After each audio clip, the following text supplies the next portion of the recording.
Subscribe कीजिए self अध्ययन गुरुजी channel को और रिंग आइकन को दबाइए लेटेस्ट अपडेट के लिए। वेलकम फ्रेंड्स सेल्फ अध्ययन पर। आज की क्लास में पार्ट बी से रिलेटेड इकोनॉमिक्स में एक क्वेश्चन आता है, तो उसको देखते हैं। यहाँ पे प्रश्न नंबर 11 है, जो ऑलरेडी मैं आपको 15% बता चुका हूँ, उसी में से ये प्रश्न नंबर 11 है। जो क्वेश्चन है कि भारत में कृषि विकास की रणनीति के तत्वों का विवेचन कीजिए, इसके कृषि उत्पाद और कृषि उत्पादकता पर पड़ने वाले प्रभावों का वर्णन कीजिए। ये क्वेश्चन आपको इस तरीके से भी दिख सकता है एग्जाम में कि भारत में हरित क्रांति के लक्षणों का विवेचना कीजिए, हरित क्रांति के प्रभावों का विश्लेषण कीजिए। या आपको ये एग्ज़ाम में इस तरीके से भी दिख सकता है कि भारत के पिछले 3 दशकों के दौरान कृषि उत्पादकता के कारणों का विवेचना कीजिए, या भारत में खाद्यान्नों में आत्मनिर्भरता के कारण उनका जो कारण था उसका विश्लेषण कीजिए। तो इस तरीके से ये चारों में, या किस तरीके से भी हरित क्रांति के नाम पर आपको कोई क्वेश्चन आता है तो उसमें नीचे रिलेटेड कुछ आंसर हैं जिसको हम पढ़ते हैं कि भारतीय कृषि स्वतंत्रता प्राप्ति के समय बहुत पिछड़ी हुई थी। यानी कि जब हम देश आज़ाद नहीं हुआ था तब हमारी कृषि बहुत पिछड़ी हुई थी, क्योंकि ना तो खाद्य सामग्री इतनी हो पाती थी, ना भूमि मिल पाती थी, ज़्यादा से ज़्यादा लगान वसूल होता था। तो इस तरीके से हमारे जो स्वतंत्रता के समय है कृषि बहुत पिछड़ी हुई थी। प्रोडक्शन भी बहुत कम होता था और उत्पादन भी बहुत कम होता था, तो उसके स्तर जो है बहुत कम था, जिससे खाद्यान्नों का उत्पादन लगभग 50 मिलियन टन के आसपास था, जिसके परिणाम स्वरूप देश में गंभीर समस्या हो गई थी, क्योंकि खाद्य सामग्री इतनी नहीं थी। इसलिए 1947 के दौरान बड़ी मात्रा में हमें उसका आयात करना पड़ता था। भारतीय कृषि में 2 सुधारों पर ज़्यादा बल दिया गया, जिसमें पहला था तकनीकी सुधार और दूसरा था भू सुधार। तो आपका क्वेश्चन भू सुधार से भी आ सकता है। तो यहाँ पे तकनीकी सुधार से आशय कृषि क्षेत्र में उत्पादन की परंपरागत तकनीक या पुराने साधनों के प्रयोग के स्थान पर आधुनिक साधनों के प्रयोग पर बल देने से है। यानी कि पुरानी जो तकनीक थी उसके स्थान पर हम जो इंजीनियर द्वारा डेवलपमेंट हो रहा था उस पर हम उसका यूज़ करें। बाकी भू सुधार, यानी कि भू सुधार से यहाँ पे मतलब है कि जब भूमि में हम देखते हैं कि किसान दूसरे की भूमि पर वर्क करता है, लेकिन यहाँ पर भूमि सुधार से है कि जिसकी भूमि होगी वही उस पर काम करेगा। तो ये भूमि सुधार से हमारा यहाँ पे तात्पर्य है। उसके बाद हरित क्रांति जो 67-68 में हुई थी उसका आरंभ हुआ, तो जो खाद्यान्नों के उत्पादन में जो थी लगभग 25% की वृद्धि हुई। यानी कि जो पहले आयात करते थे अब वास्तव में हम उसका एक क्रांतिकारी परिवर्तन मानते हैं, जिससे इतना खाद्यान्नों के उत्पादन में लगभग 25% की वृद्धि हुई। इस नई रणनीति का जो काम था वो था सिंचाई पर ध्यान देना, यंत्रीकरण, रासायनिक उर्वरक तथा कीटाणुनाशक तथा उत्पादन अधिक करने वाले बीजों पर बल देना था। इसी के कारण उत्पादन में और उत्पादकता में दोनों में वृद्धि हुई, जिसे हरित क्रांति कहा गया। भारत में हरित क्रांति के लक्षण तथा तत्व, जो पहला आता है इसमें वो है रासायनिक उर्वरक का प्रयोग। तो हरित क्रांति को संपन्न करने के लिए नाइट्रोजन, पोटास, फास्फोरस तथा यूरिया इत्यादि जो रासायनिक उर्वरक थे उसके प्रयोगों को बढ़ाया गया, और 1967-68 में इनका उपयोग 11 लाख टन था, जो 2007 में बढ़कर 225 लाख टन हो गया। यद्यपि रासायनिक उर्वरकों में काफ़ी वृद्धि हुई, लेकिन विश्व के अन्य देशों के स्तर की तुलना में इनके उपभोग का स्तर बहुत अभी भी नीचे है। दूसरा आता है अधिक उपज देने वाले बीज। तो हरित क्रांति जो संपन्न करता है वो सबसे अधिक महत्वपूर्ण भूमिका HYV बीजों की रही। इन बीजों के परिणाम स्वरूप प्रति हेक्टेयर उपज में बहुत अधिक वृद्धि हुई। उदाहरण के लिए गेहूं का जो प्रति हेक्टेयर 8.5 क्विंटल से बढ़कर 26 क्विंटल हो गया, और कृषि विश्वविद्यालय में अनुसंधानों के द्वारा उन बीजों को विकसित किया गया है, जैसे गेहूँ के लिए PV18 होता है, कल्याण, सोना 227 इत्यादि। आगे है सिंचाई विस्तार। तो हरित क्रांति के लिए सबसे अनिवार्य शर्त थी सिंचाई की, क्योंकि रासायनिक उर्वरक जो हम यूज़ करते थे उन पौधों के लिए पानी की बहुत आवश्यकता पड़ती थी, और पानी की आवश्यकताओं को वर्षा पर निर्भर रहने वाले क्षेत्र पूरा नहीं कर सकते थे। इसलिए सिंचाई के लिए जो साधन होते थे, नहरें, झीलें, उनसे पानी की आवश्यकता होती थी। 67-68 में केवल 320 लाख हेक्टेयर भूमि पर सिंचाई के स्थान पाए जाते थे, लेकिन अभी रिसेंटली 2006-07 के आसपास 1028 लाख हेक्टेयर भूमि को ये सुविधाएं प्राप्त होने लगी। आगे है बहुफसलीय प्रबंध, यानी कि अधिक उपज देने वाले बीजों, रासायनिक खादों तथा सिंचाई के कारण एक से अधिक फसल को उगाना संभव हो गया। उदाहरण अगर हम देखें तो गेहूं की फसल काटने तथा चावल के बोने के बीच में जो समय बचता है उसमें मूंग को बोया तथा काटा जा सकता है।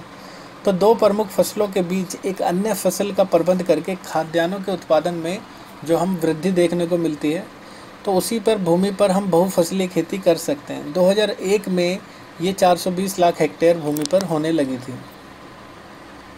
और आखिरी में आता है यंत्रीकरण, यानी कि हरित क्रांति को संपन्न करने के लिए यंत्रीकरण की भी महत्वपूर्ण भूमिका रही। हालांकि यंत्रीकरण की प्रक्रिया बेरोजगारी को बढ़ावा देती है, लेकिन यंत्रीकरण के कारण कृषि उत्पादकता बढ़ती है तथा बहुफसलों की प्रक्रियाएं भी आरंभ हो जाती हैं। भारत को आंशिक यंत्रीकरण पर ध्यान देने की आवश्यकता है, क्योंकि लकड़ी के स्थान पर ट्रैक्टर का उपयोग बढ़ा है तथा फसलों के काटने का काम हार्वेस्टर से होने लगा है। तो हरित क्रांति की आगे अगर हम उपलब्धियां देखें तो उत्पादकता में भी वृद्धि हुई है। सन 1971 में गेहूं की जो प्रति हेक्टेयर उत्पादकता थी वो 663 केजी थी, जो कि 2007 में बढ़कर 2802 केजी हो गई। इस प्रकार चावल की जो प्रति हेक्टेयर उत्पादकता थी वो 668 से बढ़कर 2207 हो गई। गन्ने की भी इसी प्रकार से है, 3342 से बढ़कर 6900 हो गई। और कपास और पटसन की उत्पादकता में भी वृद्धि देखने को मिली। ये बहुत बड़ी एक सफलता थी हरित क्रांति की। दूसरा है एकड़ क्षेत्रफल में वृद्धि। अधिक उपज देने वाली तकनीक ने फसलों को बोने और काटने के बीच का जो अंतराल था वो कम कर दिया। पहले किसान भूमि में अपनी जो खोई उपजाऊ शक्ति थी उसको पाने के लिए भूमि को खाली छोड़ दिया करते थे, लेकिन जो अब रासायनिक खाद्य प्रयोग होने लगे हैं उससे ऐसा नहीं होता। भूमि पर हम फिर से फसल उगा सकते हैं। तो ऐसे क्षेत्र में लगभग 38% की वृद्धि होने लगी। उसके बाद आता है कृषि का व्यापारीकरण।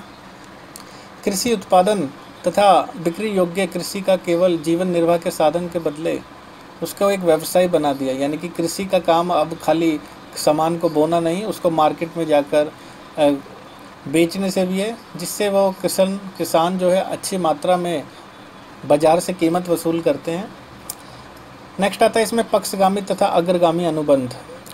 तो हरित क्रांति ने जो कृषि में है पक्षगामी तथा अग्रगामी अनुबंध को जन्म दिया, क्योंकि जो इन्वेस्टर होते थे वो अपना प्रोडक्ट बनवाते थे, श्रमिकों द्वारा खाद्यान्न आपूर्ति करते थे। और पक्षगामी इसलिए क्योंकि इंजीनियर के जो उद्योग थे, जैसे कृषि के लिए ट्रैक्टर तथा मशीन जो काटने की होती थी फसलों को उसकी हार्वेस्टर से, तो इससे हरित क्रांति को संभव बनाया गया।